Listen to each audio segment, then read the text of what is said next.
Hey guys, welcome to Mrs. G's Sewing Space. I wanted to share with you how I clean out my sewing machine, and what you're looking at is an attachment set that attaches to your regular vacuum that will allow you to get into the nooks and crannies of your sewing machine where your fingers can't go.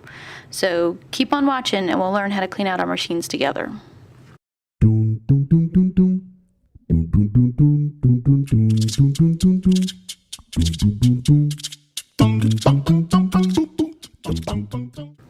So this first attachment is a large brush attachment. It's just like what you would use and find at like an automobile place, except it's meant for smaller places like keyboards and sewing machines.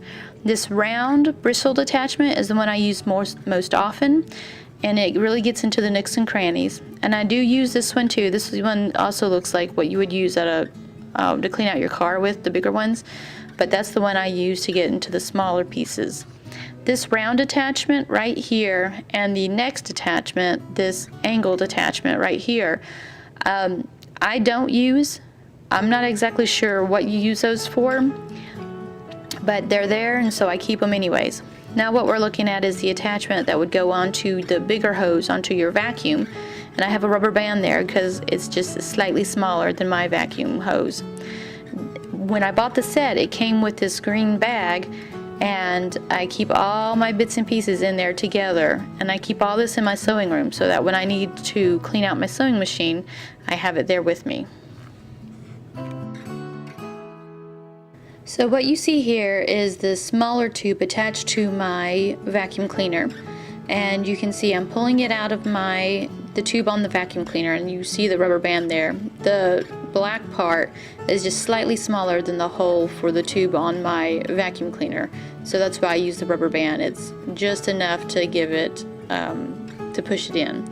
And so there's the tube and how you attach it on the other end. Okay, so what you see me doing is removing all the things that are in the way of getting into underneath where the bobbin is so we can clean it out. So I've removed the presser foot, and I'm removing right now the shank, or it's also called an ankle, and it attaches to the presser foot. And so I want to remind you to keep all these things together because it's really hard to find replacements. So on my sewing machine, I have two screws that come out of what is called the throat plate. The throat plate is the metal plate there that you put your fabric on, and then your fabric lies on top of the throat plate, and then your presser foot goes on top of your fabric. And that's the part we need to remove in order to clean out from underneath it. Now, for whatever reason, sewing machine manufacturers enjoy torturing the people who like to sew, and so they put screws in the weird places that you have a hard time using an actual screwdriver for. So you could see I just used my snips to remove that screw because my screwdriver wouldn't work. So you remove your bobbin, and there's underneath the throat plate, and this is where this little vacuum attachment is pretty awesome because it can get into all the places that you can't get in on your own. So I've just removed the bobbin casing. That's where your bobbin sets on the inside, and vacuumed it out. And make sure when you get in there that you're not only vacuuming the top out, but you try to get in all those little nooks and crannies that catches all the extra thread that comes off of your thread when you sew.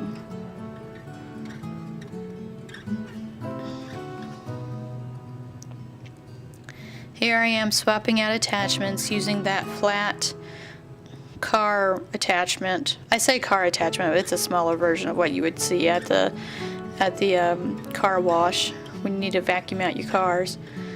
So I'm just trying to make sure that I get in all the nooks and crannies, all the deep spaces, everywhere where I can get into. I want to do my best to try to get everything out. And because of the way the machine is set up, I can't get into where I really want to go, but I don't have anything smaller than that.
So I'm putting my needle back in. If you've never threaded a sewing machine before, a needle has a flat side and the flat side goes in the back. And I just used my automatic needle threader, which is awesome.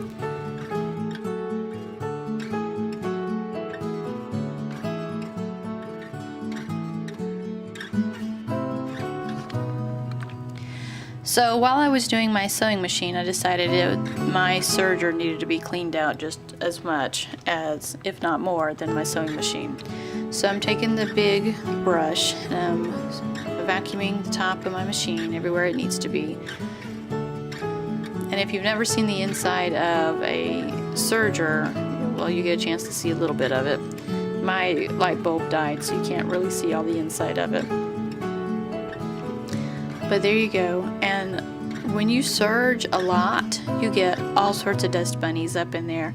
And that little attachment that looks like you would use in your car, that's the best place for this attachment, because it can get way back there in the very back and underneath, where you have all sorts of fuzz and dust and grease and who knows what else is back there.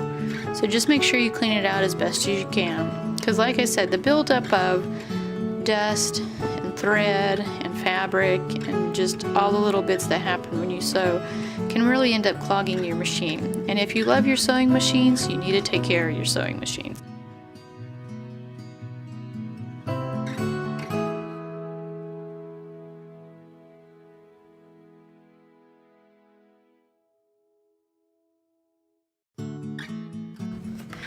I appreciate you guys watching me clean my sewing machine. As exciting as that was, it is one of those important things to make sure you follow up on, so that your sewing machines and your embroidery machines and whatever sergers and cover stitch machines and whatever it is that you get, that they stay healthy and happy. And so if they're healthy and happy, you'll be happy because they're working like they're supposed to.